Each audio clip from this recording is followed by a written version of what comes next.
ನಮಸ್ಕಾರ ವೀಕ್ಷಕರೇ. ಏನಿದು ಅರಾವಳಿ ಆಪತ್ತು ಅಂತ ನೋಡಿದಾಗ ನಿಮಗೆ ಒಮ್ಮೆ ಆಶ್ಚರ್ಯ ಆಗಿರಬಹುದು. ಹಾಗೆ ಮೊನ್ನೆಯಷ್ಟೇ ಸುಪ್ರೀಂ ಕೋರ್ಟ್ 100 ಮೀಟರ್ ನಿಯಮ ಅಂತ ಹೇಳಿ ಒಂದು ತೀರ್ಪು ಕೂಡ ಪ್ರಕಟ ಮಾಡಿತ್ತು. ಏನಿದು ಸುಪ್ರೀಂ ಕೋರ್ಟ್ನ ತೀರ್ಪು? ನಿಜವಾಗಿಯೂ ಅರಾವಳಿ ಬೆಟ್ಟಗಳಿಗೆ ಇರುವಂತಹ ಆಪತ್ತೇನು? ಅರಾವಳಿ ಬೆಟ್ಟಗಳು ಭಾರತದಲ್ಲಿ ಎಲ್ಲಿದೆ? ಎಲ್ಲವನ್ನ ನಾವು ಈ ಒಂದು ವಿಡಿಯೋದಲ್ಲಿ ನೋಡೋಣ.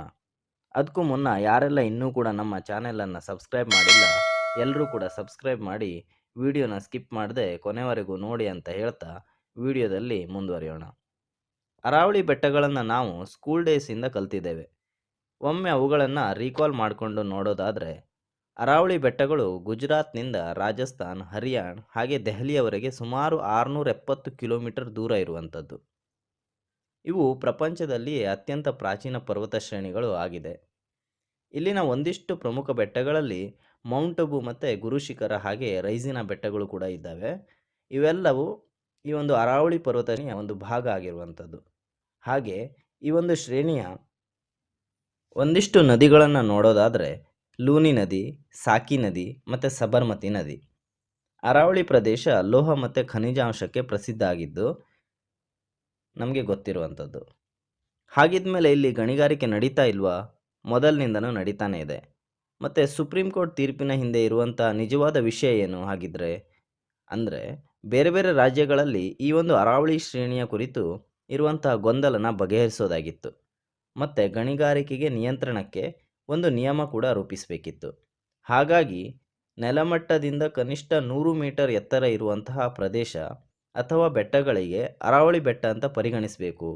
ಹಾಗೆ 500 ಮೀಟರ್ ಒಳಗೆ ಇರುವಂತಹ 2 ಅಥವಾ ಹೆಚ್ಚು ಬೆಟ್ಟ ಇದ್ದರೆ ಅದನ್ನು ಅರಾವಳಿ ಶ್ರೇಣಿ ಅಂತ ಗುರುತಿಸುವುದು ಅಂತ ತೀರ್ಪಿನ ಸಾರಾಂಶ ಆಗಿತ್ತು.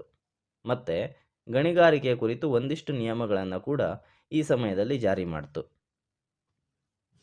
ಆದರೆ ಈ ಒಂದು ಸುಪ್ರೀಂ ಕೋರ್ಟ್ ತೀರ್ಪಿಗೆ ವಿರೋಧನೇ ತುಂಬ ಜಾಸ್ತಿ ಆಗ್ತಾ ಇದೆ. ಏಕೆಂದರೆ ಅರಾವಳಿ ಶ್ರೇಣಿಯ ಬಹುಪಾಲು ಬೆಟ್ಟ ಪ್ರದೇಶ 100 ಮೀಟರ್ಗಿಂತ ಕಡಿಮೆ ಇರುವಂಥದ್ದು. ಇದರಿಂದ ಮತ್ತೆ ಭೂಗಳ್ಳರಿಗೆ ಇದು ವರದಾನನೇ ಆಗುತ್ತೆ ಬಿಟ್ಟರೆ ಅರಾವಳಿಯ ರಕ್ಷಣೆ ಅಂತೂ ಆಗೋದಿಲ್ಲ. ಮತ್ತೆ ಗಣಿಗಾರಿಕೆ ಪರಿಸರವಾದಿಗಳು ಏನು ಹೇಳ್ತಾರೆ? ಎತ್ತರ ಆಧಾರಿತ ವ್ಯಾಖ್ಯಾನ ನಮ್ಮ ಅರಾವಳಿಗೆ ಬೇಡ. ಸಂಪೂರ್ಣವಾಗಿ ಪರಿಸರ ಸಂರಕ್ಷಣೆ ಆಗುವಂಥ ಕಾನೂನು ಬೇಕು. ಇದು ಪರಿಸರವಾದಿಗಳಷ್ಟೇ ಅಲ್ಲ, ನಿಮ್ಮೆಲ್ಲರ ಬೇಡಿಕೆ ಕೂಡ ಹೌದು.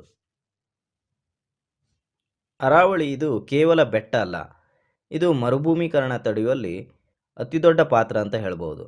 ಏಕೆಂದರೆ ಈ ಕಡೆ ರಾಜಸ್ಥಾನದಲ್ಲಿ ಇರುವಂಥ ಥಾರ್ ಮರುಭೂಮಿಯ ವಿಶಾಲತೆ ನಾವು ನೋಡ್ತೇವೆ.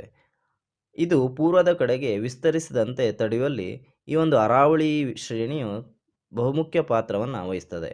ಮತ್ತು ಉತ್ತರ ಭಾರತದ ಹವಾಮಾನ ಸಮತೋಲನದಲ್ಲಿ ಪ್ರಮುಖ ಪಾತ್ರ ವಹಿಸುವಂಥದ್ದು. 100 ಮೀಟರ್ ನಿಯಮದ ವಿರುದ್ಧ ಮತ್ತೆ ನಿನ್ನೆ ಸುಪ್ರೀಂ ಕೋರ್ಟ್ನಲ್ಲಿ ಅರ್ಜಿಗಳು ಸಲ್ಲಿಕೆಯಾಗಿರುವಂಥದ್ದು. ಅಂತಿಮ ತೀರ್ಪು ಇನ್ನು ಕಾದು ನೋಡಬೇಕು, ಏನಾಗುತ್ತೆ ಗೊತ್ತಿಲ್ಲ. ವಿಡಿಯೋ ನೋಡಿದಂಥ ನಿಮ್ಮೆಲ್ಲರಿಗೂ ಧನ್ಯವಾದಗಳು. ಮುಂದಿನ ವಿಡಿಯೋದಲ್ಲಿ ಮತ್ತೆ ಸಿಗೋಣ. ನಮಸ್ಕಾರ.